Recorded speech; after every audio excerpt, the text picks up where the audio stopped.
নমস্কার বন্ধুরা, আমি বর্ণালী আর বর্ণালীর মিক্স ব্লগে আপনাদের স্বাগত জানাই।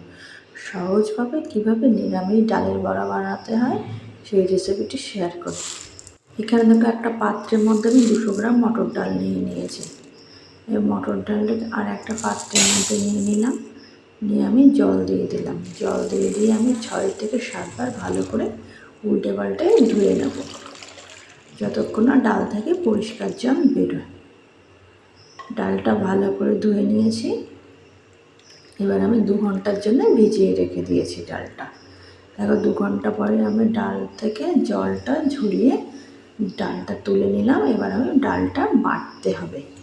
এবার একটা মিক্সির পাত্র নিয়ে নিলাম, তার মধ্যে আমি ডাল দিয়ে দিলাম কিছু পরিমাণ, দিয়ে ঢাকনা আটকে একটা পেস্ট বানিয়ে নেব।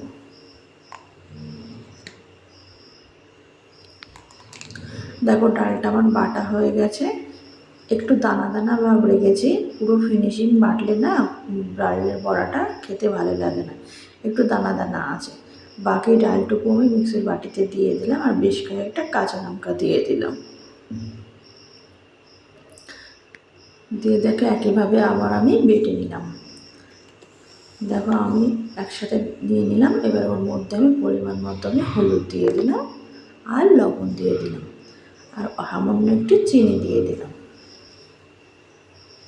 তার মধ্যে দিয়ে দিলাম ভাজা মশলা, দিয়ে হাতের সাহায্যে ভালো করে আমি সুন্দর করে মিশ্রণটি ভালো করে মেখে নিচ্ছি। দেখো মেখে নেওয়া হয়ে গেছে। 10 মিনিট আমি ঢাকা দিয়ে রেখেছিলাম। তারপরে দিকে কড়াই বসিয়ে দিয়েছি, কড়াইতে সর্ষের তেল দিয়ে দিলাম। তেলটা গরম হয়ে গেছে। এবার অল্প অল্প করে বেটে রাখা ডাল আমি বড়ার আকারে তেলের মধ্যে ছেড়ে দিচ্ছি।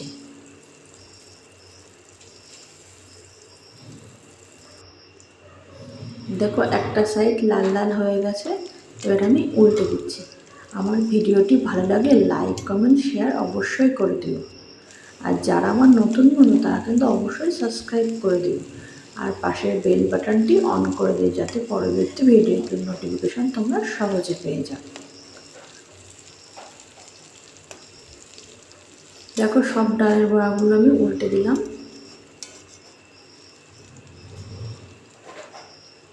দেখো দুটো সাইড বেশ লাল লাল করে ভাজা হয়ে গেছে, মুচমুচে হয়ে গেছে। এবার আমি পাত্রের মধ্যে তুলে নিলাম। ডালটা দ্বারা বড়াটা তোমাদেরকে ভেঙে দেখাই কতটা মুচমুচে, গরম ভাতের সাথে খেতে খুবই ভালো লাগে। ভালো থাকবেন, সুস্থ থাকবেন, দেখা হবে অন্য কোনো ভিডিওতে। টাটা।